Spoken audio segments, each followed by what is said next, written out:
I thought I had it all: love, family, a home with Victor. But what happens when one mistake shatters everything? Can a marriage survive betrayal? Or am I fighting for a love that's already gone? Join me as I share my story of guilt, silence, and the search for redemption. He conceals his life-changing illness. I issued an ultimatum, and he declared, "I'm unworthy of love. Guide me to find peace." At 20, I found my husband, Victor. At 22, he was already in the thick of life, while I was caught in the chaos of community college and a part-time job. From the start, he was a rock, a source of comfort I desperately needed. A silent force, steady and present, always there when it mattered most. 2 years together, and then the moment changed everything. We got engaged. At 24, I found myself married and carrying our first son. We never intended for it to unfold like this, yet somehow we made it happen. I stayed home, he toiled endlessly, and we built a life intertwined. In time, our family welcomed a second son. My 20s became a whirlwind of diaper changes, grocery runs, sleepless nights, and the struggle to stay afloat. I don't despise my existence. I have to begin at that point. I hold no bitterness towards my kids or Victor. But as I approached 31, everything changed. It began quietly. A whisper haunts me. Is this all there is? The monumental goals were achieved. Home, love, family, security. As the haze of new motherhood began to clear, the reflection staring back at me was disheartening. I devoted my whole adult life to him. As others roamed free, chasing thrills and adventures, I was tethered to lunchboxes and school newsletters. I never had the chance to discover myself before I became a wife, a mother. The realization snuck in, settling heavy in my chest like a boulder. I kept it to myself. I ought to have. A part of me trembled at the thought of my words. I felt a deep, unsettling boredom. I felt myself slipping away. No matter his efforts, I remained trapped. I told myself it wasn't worth the pain it would cause him. I began seeking small escapes to numb the ache within. Endless walks, relentless hours at the gym, pointless errands that consumed precious moments. That's when I encountered him, the other guy. We'll name him Michael. He was just a familiar face, an acquaintance at best. Our paths crossed through mutual friends, each encounter electric and fleeting. He was alone, unanchored by marriage or children. It began with innocent exchanges at the grocery store, a simple wave in the park. Yet, he began to consume my thoughts. Perhaps I craved recognition. The details are irrelevant. What truly matters is the weight of this moment. I crossed that emotional line long before anything physical happened.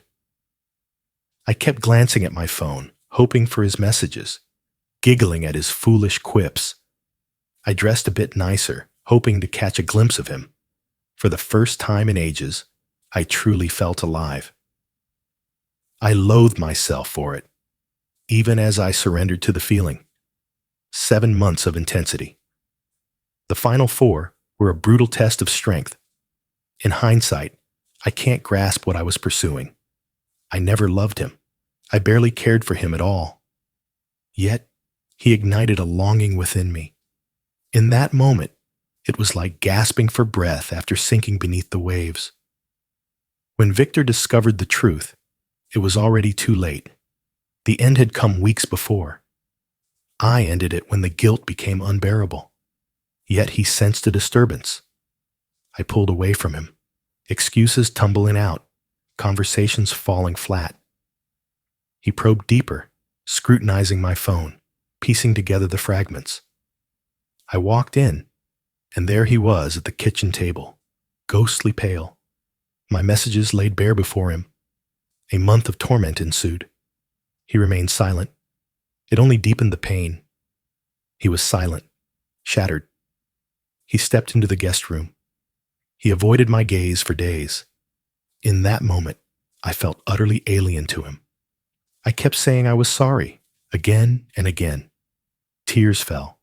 I pleaded. I struggled to convey that this wasn't his fault, that he was blameless in all of it, but I sensed it all fell flat. He said it was done. He wanted a divorce. I had shattered what he could never reclaim. I trusted him completely. I spent nights in my car, sacrificing comfort for his freedom. Nights spent wide awake, I heard him wander the house at 3 a.m., restless like me. Yet, gradually, everything changed. He finally let me in. Our conversation began with the kids, a fragile thread binding us together. What happens to us now? He said he wasn't sure if forgiveness was possible for me. Yet he couldn't bear to shatter our family. I held on to that as if my life depended on it. I proposed we seek marriage counseling. He cut it off in an instant. He insisted that strangers should stay out of his life, indifferent to their credentials. It was a deception, a betrayal of trust. I can't share this with anyone. We'll make it right or we won't. We fought hard.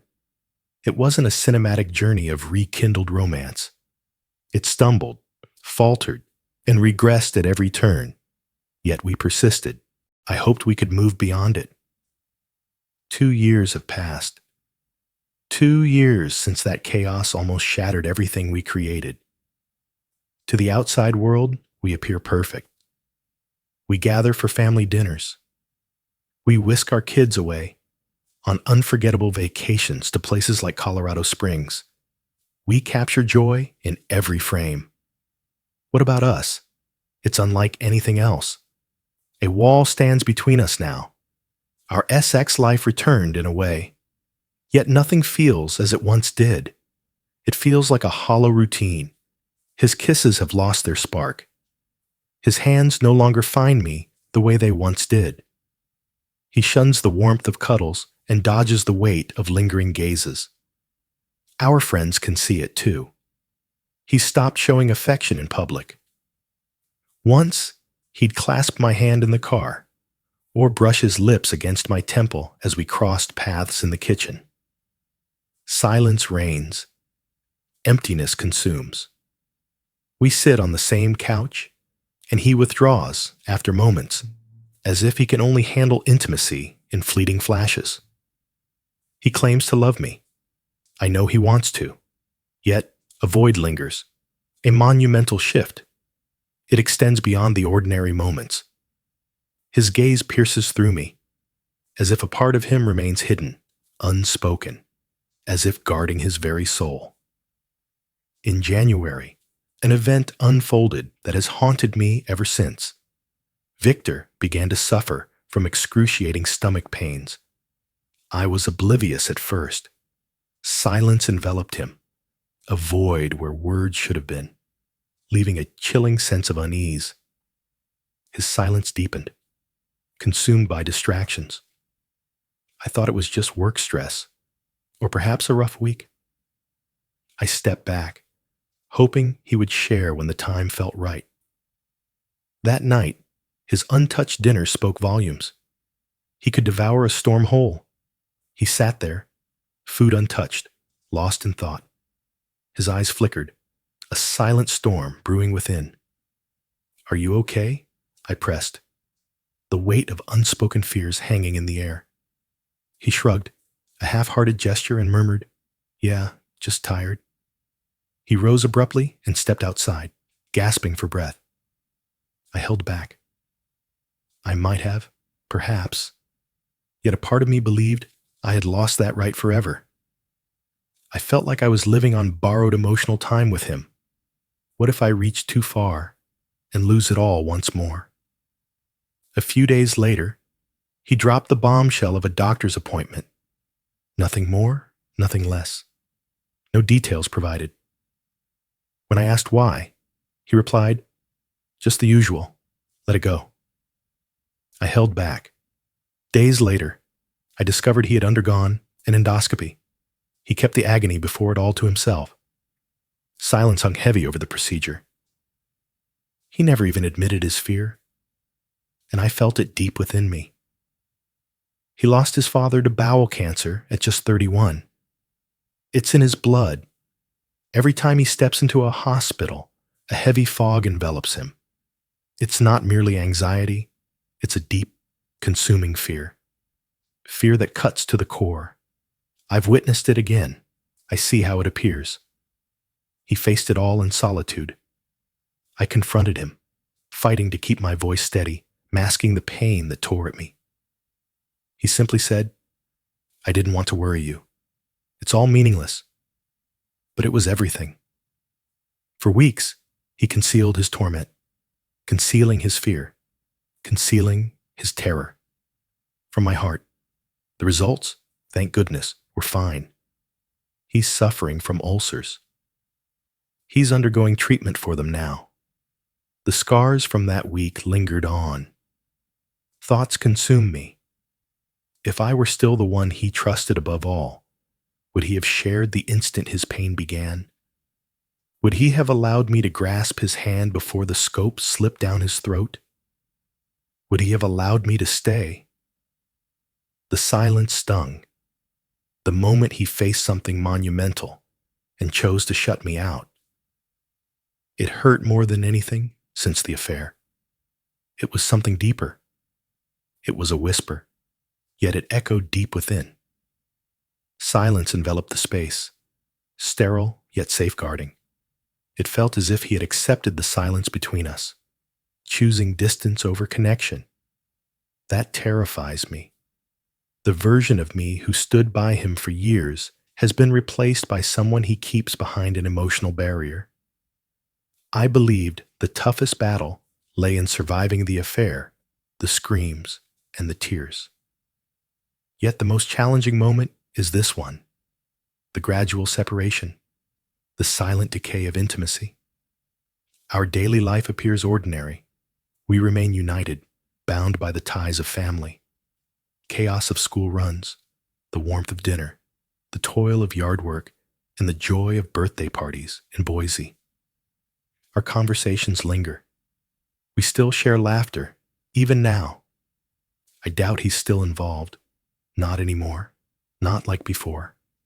He keeps his secrets locked away. He's silent now about the weight of his work. He seldom reveals anything about himself.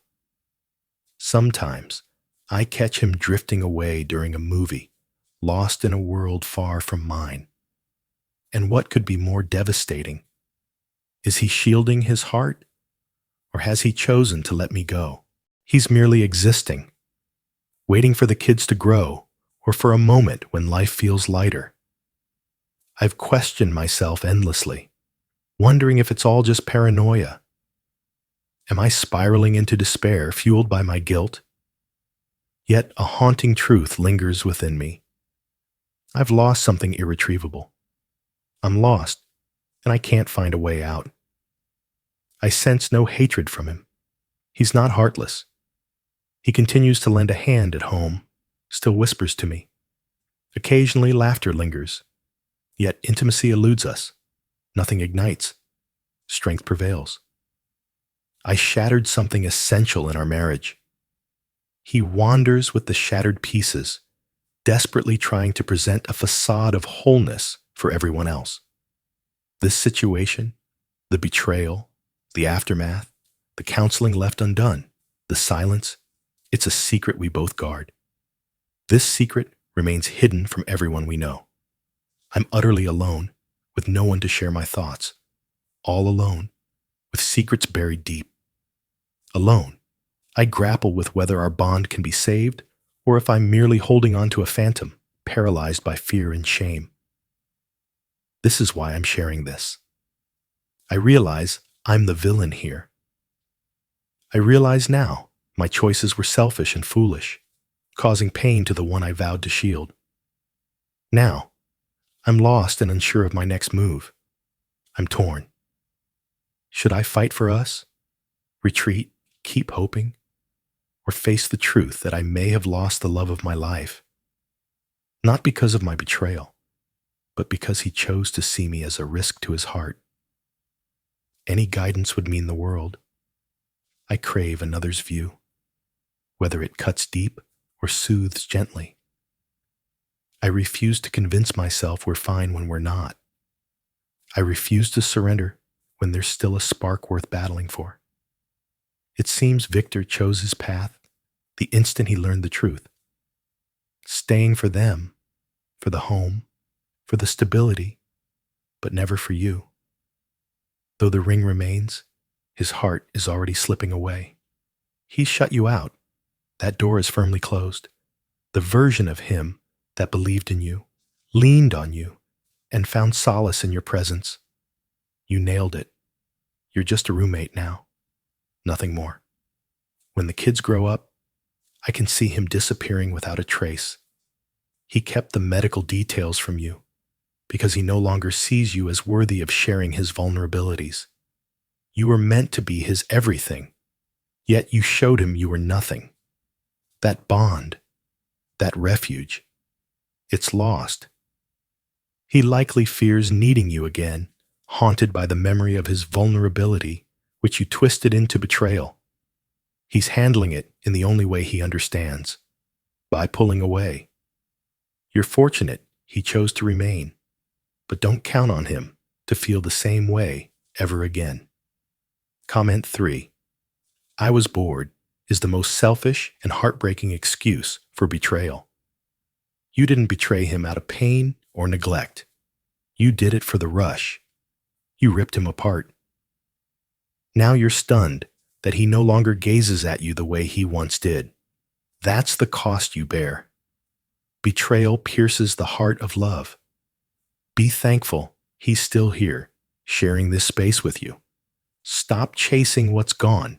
Instead, offer him respect, peace, comfort, because you took so much from him. Update. A few weeks back, I shared my story about my marriage and the aftermath of an affair from 2 years ago. I was blindsided by the response, some harsh, some enlightening. It forced me to confront my actions and desires in a way I never anticipated. Many urged me to drop the facade and confront Victor directly about his feelings. I did it. It was a quiet moment, yet it held a weight that lingered. As the house fell silent, we sank into the glow of the screen, lost in our world. I silenced the noise, locked eyes with him, and simply asked, "Do you still love me?" He paused, silence hanging heavy in the air, gazed at me, time stretching into eternity. He replied, "I don't know. I yearn to. Yet it feels different. Everything changed the moment you shattered us." It struck me hard, leaving me breathless. Words escaped me completely. I sat frozen, eyes locked on him, fighting back tears. He claimed he's fighting to stay strong for the kids. He fears shattering their reality. Each time I reach for him, to embrace or express my love, he shuts down, freezing me out. He no longer trusts me. He feels no emotional safety with me. The one he trusted above all became the source of his deepest pain. He confessed his profound loneliness. He feels utterly alone, with no one to confide in. No one knows what truly transpired. He fears being seen as the one who was betrayed. Sometimes he feels stripped of his manhood. I made him doubt his very existence. His words twisted in my stomach, a wave of nausea crashing over me. He often questions if the children truly belong to him. They belong to him, all in. Yet I understand why his thoughts drift to that place. The worst part? I never confessed. He discovered the truth. For months, I hid the truth from him. That alone shatters his trust in my words. He confessed the nightmares haunt him still. He catches himself. out running errands, questioning if I'm at it once more. He hides his pain, afraid to show weakness, even when his stomach aches. He refuses to grant me another chance to shatter him. He's encased himself in a fortress. I fear he'll never allow me to return. I believed we were on the mend, but now I see. Perhaps not. Perhaps we've mastered the art of feigning happiness for the sake of the children. I told him I need to make this right. I'm giving it my all. I have transformed. I want us. Now. He spoke. Trust is a fragile thing, and he's lost it in me. I brought up counseling once more. He cut it off in an instant. He claims he won't confide in a stranger who can't change anything. He won't even look my way now. It only deepens his pain. Now, I'm lost and unsure of my next step. I believed we were fine, far from perfect, yet somehow it's enough. Perhaps I was merely deceiving myself. Perhaps he's only here for the children and nothing more, the deepest agony. He's just misunderstood. He's not heartless. He continues to lend a hand at home, still joins the boys in their games, still whispers to me. Yet, beneath it all, there's emptiness, cold emptiness. Nothing ignites, only void, as if he's present, yet completely absent. I'm pouring my heart into being here, showing patience, love, and unwavering support. Yet, nothing is changing. I'm lost on how to reach him now. I'm beginning to doubt if I ever will. This is my fault. I accept what's coming for me. Yet, my heart belongs to him. It tears me apart to imagine I may have ruined any hope of having him again. Reddit, huh? What comes next? What am I supposed to do with this? Never give up. Step away. This is my marriage now, and I must accept it. Thanks for watching this story on Addy's Story.